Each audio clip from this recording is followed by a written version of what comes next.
Hey, what's up, everyone? So today we'll be playing round five of the Magistral Argentina I League, and today's opponent will be the double world champion, Mr. Ben Seeley from the United States of America. He's definitely one of my favorite players to play because every time I play him, it's very challenging, and of course, most of the time I lose. Of course, I don't really enjoy losing, but the way he plays this game is really like none other player. He plays it in a very unique style, a very creative style. So it's always a learning experience whenever I play with Mr. Ben Seeley. So right now, just waiting for him to come to the table and we can kickstart the game. So basically today I'll be playing black with 20-minute time control, and he will be playing white. Typically, Mr. Ben Seeley plays the diagonal opening very well as well, so I'm expecting that to happen. So if he does play the diagonal opening, I'm still thinking of what I should be playing. Recently, I've been playing a little bit of the snake opening, but the conservative way would be to go for the cow opening, which would probably end up in a chimney kind of variation against Mr. Ben. Or I could also try the buffalo or rotated snake variation. So still kind of undecided right now because there isn't a very best or efficient way to actually play against such a creative player. So, okay, so Mr. Ben Seeley from BCAT has arrived. Okay, so let's get this match started. Good luck, Ben. So I'll just start off with my favorite e6 variation. Orientation. Okay, so surprisingly, he's playing the perpendicular opening instead of the usual diagonal. So I was not really mentally prepared for this, but I guess, let's go for the tiger variation for this case, and just to keep it safe. So he's immediately responded quickly to the standard book opening for perpendicular. So I'll just go for the usual tiger variation, probably something not so risky. Okay, so he's playing the bird tiger opening, which is something that can be very challenging towards the end as well for black. So that's pretty interesting, and I've had also a few experiences of actually losing quite a few times against his bird tiger opening. So let's go just with the usual book, just cutting into the center, maintaining uh, this mini one disc diagonal. Okay, so he's jumped in over here. So few ways to play it is to just immediately jump in to regroup over here, or to simply just take one move over here. That is possible as well. So let's go on with f6 for now, just taking one disc. And then basically right now white has established a cut into the center with this d5 disc, attempting to take f5. So right now, preventing it would mean c5 or maybe d7 over here. Poisoning it, not much of an option to poison it. So taking the move would probably be more wise because it forms a more compact shape. So let's go with taking the move. So right now, white is cut into the center. So I will be going for either g4 or g6. If I were to go g6, it seems to be too easy a regroup move for him to e3 over here. So I'll go ahead with g4 instead.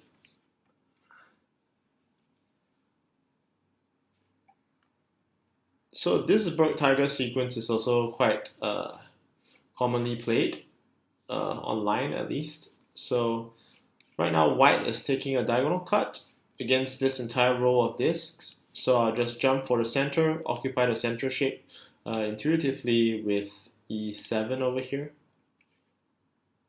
Okay, so he's jumped for the tail end of it. Establish e3. E3 is chasing after c5. So I could choose to prevent it by playing f3 over here by removing the e3 disk. So let's go with that. Okay, so right now he's played the g6, establish a continuous row of disks on the 6th row. So I'll go on the tail end of it, make a quiet move, minimal impact, taking h6. So right now, white has taken f2, which forms a point disk that points all the way to c5. So I need to defend this by taking it. Prevention seems to be too high a cost to do, and poisoning it, not much of an option because d7 doesn't really change much of the shape, and still you allow white to grab the center. So I would want to grab c5 immediately to occupy the center shape. Okay, so right now he's played a dispersed shape. I think Mr. Ben definitely knows this book very well. So I think he's going for quite a standard Berg-Tiger sequence that goes really deep. So I'll just jump into the center. So he's probably going to do maybe h5 here or either d8, either one perhaps. Okay, so he's played d8, a quiet move, and then of course the next move to cross back onto the edge would be e8 because the c7 disc, the c6 disc would allow him to just cross back. So what I want to do is to prevent that from happening, and that would mean either of these two moves, either b5 or b6. b5 allows him to play two poison moves on the left, so this could be an option. b6, b5 over here allows him to play b6 actually, which is a very nice quiet move cut across. So maybe b6 would probably seem to be a bit more intuitive at this point in time. But if I were to play b6, he might cut up to a6, establish double access to either c8 or e8. So if I were to play b5 and he goes b6, then f8 becomes a quiet move because he flips these two discs on c5 and d6. And I would probably try to gain potential increase in tempo over there. Alternatively, if I ignore the approach and go to the right first, may not be too great as well because he crosses back immediately. So I have to deal with this c6 disc over here, either way. So I think b6 is still the safer option compared to b5. I don't really want to go into a complete tempo competition with Mr. Ben at this point in time at least. So I'll just keep it clean, maybe just leaving out poison moves for him to play and hopefully open up some opportunities for me in the late mid game. So let's see. The structure or the shape on the right is perfectly fine for me because it's a very passive shape. No matter where he plays, I would still be able to find a relatively quiet move to follow up. So now the concern is perhaps if he goes c1. If he goes c1, I'll probably respond with g3. If he takes, he probably wouldn't be taking such a loud move. Okay, so he's gone to a relatively loud h5. So the usual book sequence actually goes with h5 first, followed by d8. So right now he's just mixing up the sequence a little bit, I guess. Probably trying to make it a little bit more confusing to play this sequence out. So right now, after he's played h5, this entire column of this is also tempting to make some quiet moves to either f1 or f8, or alternatively I could even consider c8. But if I play c8, that probably opens up c1 and consecutive tempo to c2 for him. So right now there is a slight dilemma in what to do. He's cleaned off this mini diagonal, so it's almost safe to actually just jump in over here perhaps.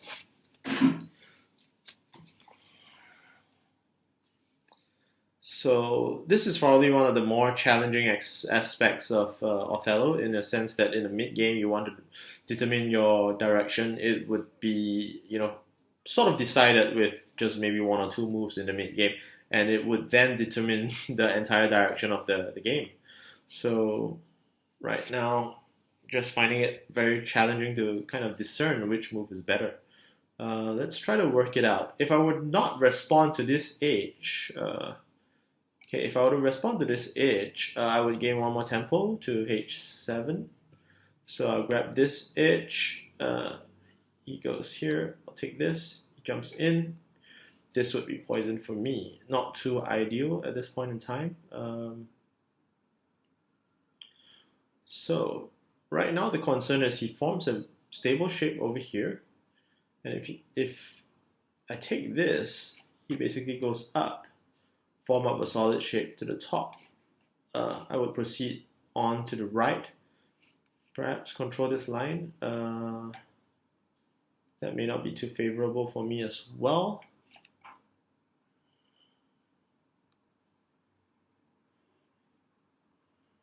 Alternatively, if I went for F8 and he goes here, I would feed off the edge. Probably not too ideal as well. Okay, I'll just go for the simple, easy approach to C8 and just give up the top, perhaps trying to achieve a little bit of rotation. It is a bit of a gamble at this point in time, but let's see how that goes, I guess. He's probably going to capitalize on this and go towards C1. And if he does go to C1, he has an additional tempo to C2. Guess that means that I would probably have to proceed on to the right or to the bottom. This mini diagonal is clear for now. I don't really want to poison H5 too early perhaps. So if he goes to C1, I take a cross across to G3. He takes C2, I would still be able to grab the edge in a quiet manner. And if he feeds off the edge or grab the edge, takes C2, I would probably have to take one more move just to create one more access over here to H7. So it does feel a bit challenging at this point in time. Just looking back right now, it almost seems like C8 might have been a bit too rash on my part. But I think either way it was a bit challenging just to determine where to play. So let's see where he would play, I guess. I think C1 would probably be the highest possibility, followed by maybe C2. So if he goes to C1, where should I play? Maybe I could set up an early F1 first, back a response, jump over to G3, more like a feed and intercept the center. That is a probability, because if I were to go to G3 right now, an important mid-game concept is about self-obstruction, and if I go to G3 right now, F1 totally becomes poison in the future. So even G3, he feeds off the edge, I grab the edge, he'll grab this, it suddenly becomes a bit self-obstructing. I could also choose a poison approach to maybe E1 and poison his C2, but E1 basically gives up too easy a move to B5, I think. So right now the concern is about the tempo on the right edge as well. If I were to grab this, he feeds off the edge. I'll grab black, white, and maybe black would be good, but black, white, maybe black, white perhaps. Black would probably benefit me as well. Black, white, black. Either way seems to work for me. Suddenly H4 looks a probable move as well. So two options right now I see is F1 beg a response to either D1 or E1, which after he responds to either one of those, I would jump into G3. He feeds off the edge. I'll grab this edge. He takes this. I'll still have a problem accessing the edge over here, but I do have a pocket space to play over here regardless of whether he responds to D1 or E1. Alternatively, right now, it almost seems like H4 from a tempo perspective seems fine because 1, 2, 3, 4, 5 squares form like a mid-game parity zone. Black, white, black, I can go in here. Black, white, I can just jump in right here. Black, white, black. Sorry, black, white, black, and then white, black basically forces him out and he has to chase after one move excess. So I think I'll go ahead with the gamble and just take H4. Just forming up 1, 2, 3, 4, 5 squares for a mid-game parity. It is a little bit of a gamble, but let's see how that goes.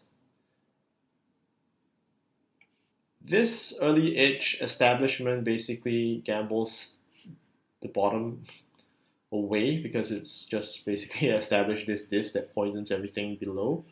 So right now, I'm just somewhat going all in perhaps for this position, just to exchange tempo on this 5 squares that I've identified and try to force him to the left so that I could probably have more moves and breathing space to the left. So let's see, what else can he play over here? I hope I've already figured out most of the sequences that he can play and made it difficult for him. Maybe he could play B3, control this entire row. B3, B4, but this is poison, wouldn't really work out for him either. If he jumps right into C2, I jump over here to G3, he grabs. Could grab the edge, could feed off maybe. So this move to H4 that I just played seems to be rather aggressive, but also probably put him in a position to think through things, so hopefully that puts a little bit of doubt in his mind. Okay, so he's fed off the edge, which the expected sequence would then follow, with black taking here, and then maybe black future grabbing the edge. There's no way that I can choose to give up the edge because that would result in too many tempo for him, so I'll just grab it immediately. So he does grab it into the G3 disc. Okay, so right now, thoughts for this move are either to grab H7 immediately, but H7 basically poisons F1, or should I just continue with the maneuver with F1 and beg a response to the edge, and then go for H7. If I were to take this and he goes this, I'll still be able to establish access back to H7 perhaps. If I go H7 immediately, is there any concern to the left? So he might actually just go to B3. I'll go to B4 and he straight cuts down. He establishes this two diagonal. I have this disc to F5. Can give me a clean move, but he still has this disc to take back into E1. So okay, so right now just considering between F1 and H7. If I were to take F1, seems like too much just to take away tempo. Black, white, black, white. That could be a bit too much. Somehow I think F1, if I play F1 and he goes to the edge over here, I take this, he wouldn't be able to play this, he'll still take this. And then basically this becomes a clean move for me to play. So if I take F1, he responds to E1, I create a pocket space over there, I'll grab this. Edge jumps out, grab this, feed off, take this, feed off.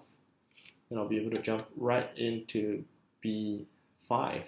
So I think f1 seems to give me more options overall, so I'll just go into f1. So f1, he has to respond to either d1 or e1. He responds to e1 quickly. I'll grab h7 as per planned, preventing c2 from happening. So let's see whether he does follow that sequence. If he does follow the sequence that I expect, he would probably go to b3. Okay, so he doesn't.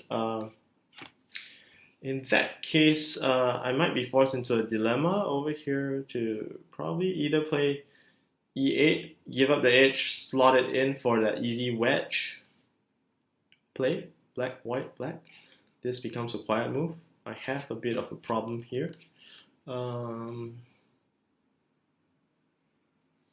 Alternatively, I could just go all out for f8, take away both of this that gives him access.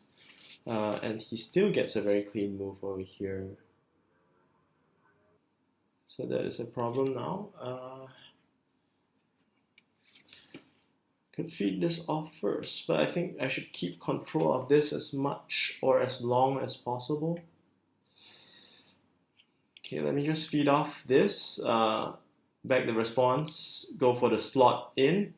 He's probably going to just take this quiet move over here. I don't have much of a choice, it seems, at this point in time. If he takes b3, maybe I'll just feed off to d1, feed off that unbalanced edge if possible. So the good thing about d1 is if I flip these three discs, I flip one of these discs, this would allow me to form a poison. So potentially he has to respond to g1. And then maybe I could play a floating x square to b2. White, black, white, black. And then it's basically a floating x square situation. And he probably goes to b4. I probably have to take something like either a4 or a2 to follow up.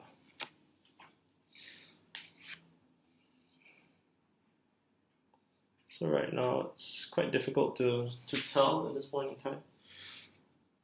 But I definitely feel like I'm trailing behind. I might have made a mistake somewhere. Don't really feel in control of the game at this point in time.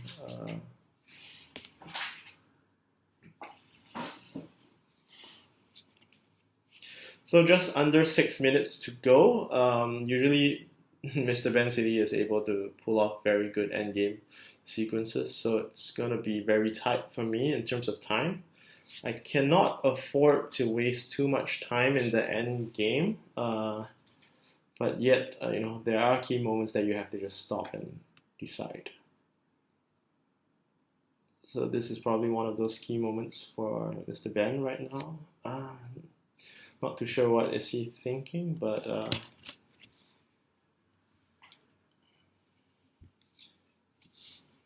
I guess b3 should still be the prime option for him.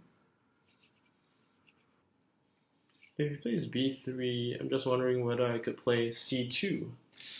But it seems unlikely. If I were to play c2, would that be fine? b3, c2.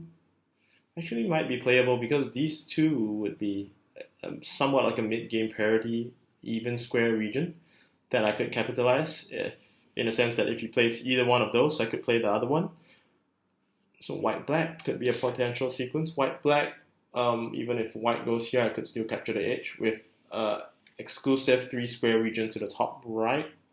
Not really exclusive actually, because he's able to capture the corner to h8 if he establishes some discs along this diagonal. So white, black. Okay, so Mr. Ben plays a6. Totally unexpected. Totally unexpected.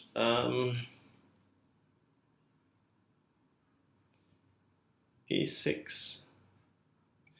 If I were to jump right in over here, I immediately lose the diagonal control. Black, white, black, white, black.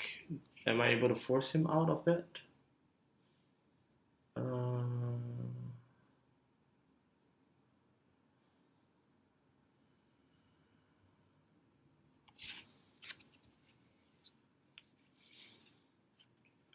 Okay, so I still have about 5 minutes just to decide. If I were to just give this up immediately, that would be too much. Black, white, followed by black. I would maintain the diagonal control of my own, but if he cuts in and go for the corner access, that would be a problem for me. Black, white, black. White, black. Be able to pull him over to the left, perhaps. Black, white. Cuts over, protects his diagonal.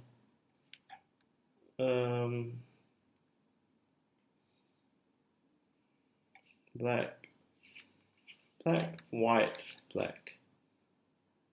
So right now there's two options, either D1 or B5. I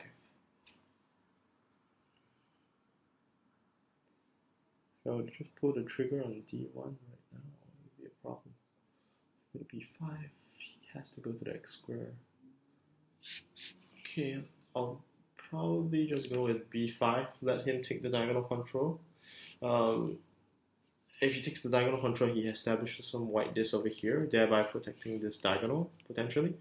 White, black, white, and then I jump out, hoping that he creates some moves for me. And at the same time, this would be probably potentially a parity region for me as well. I'm not too sure whether that would work out because it looks very, very difficult for me. So he has just under 8 minutes. I have under 4 minutes.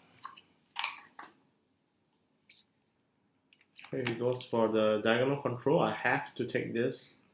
I don't have much of a choice right now, I think. If he takes the edge, I'll grab the corner. He takes this. He can probably cut out white, black, white, black. That's going to be a problem for me, perhaps. He needs to establish control, however, to chase after the access to the corner to the bottom right. If he takes the corner to G2, I'll grab B1. I actually would prefer that he takes G2 perhaps. And then it will probably be more about him having to think which is the right move than me. So I think maybe Ben is also counting the moves. So just under 3 minutes to go for Ben. I'm thinking that if you play something like B3, that could be quite confusing in terms of tempo as well. Okay, so he doesn't. He'll just grab the G2 move. So I'll just have to respond immediately to B1. I don't have much of a choice. All of the other choices basically doesn't work. I have to just respond, so that's easy for me. The other choices would just give up the corner immediately.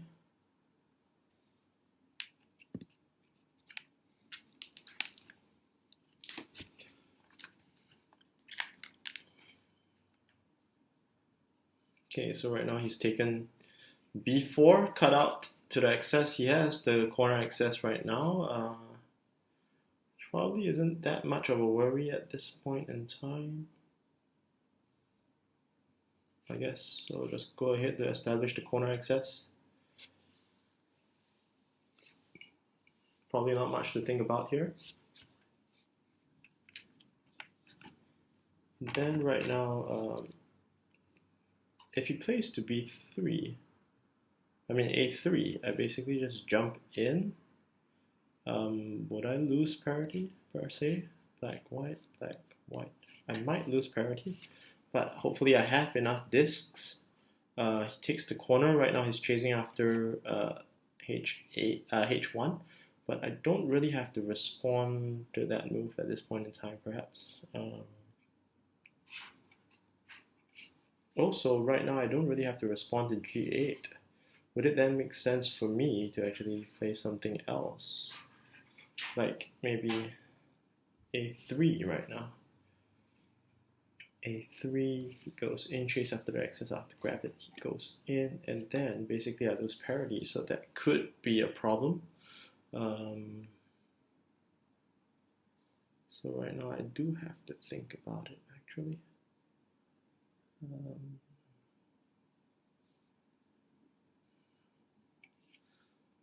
Okay, I think if I take a3, it gives up.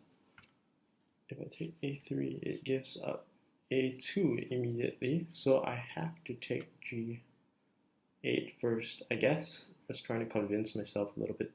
If I take this move and he goes a3, basically unpoisons c2. That probably isn't what I want. a3 c2, that's not too great for me. So I'll go ahead with g8. Probably I'm still anticipating him to grab h8, but at least I think things are still difficult for me because I can't really find a swindle at this point in time. Either way, it's a tough sequence for me.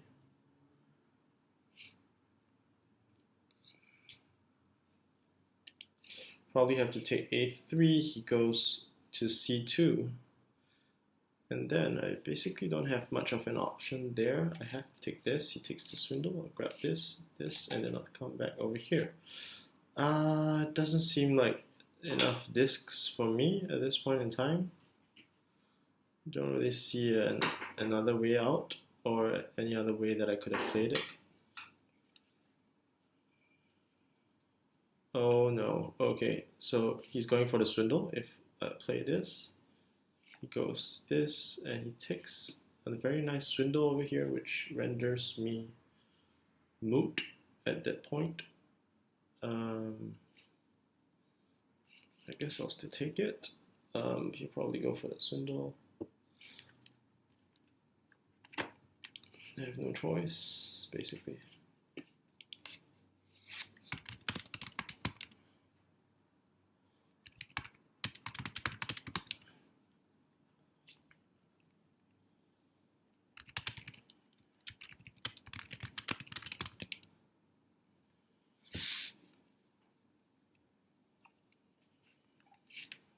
Okay, GG. Thank you, Ben.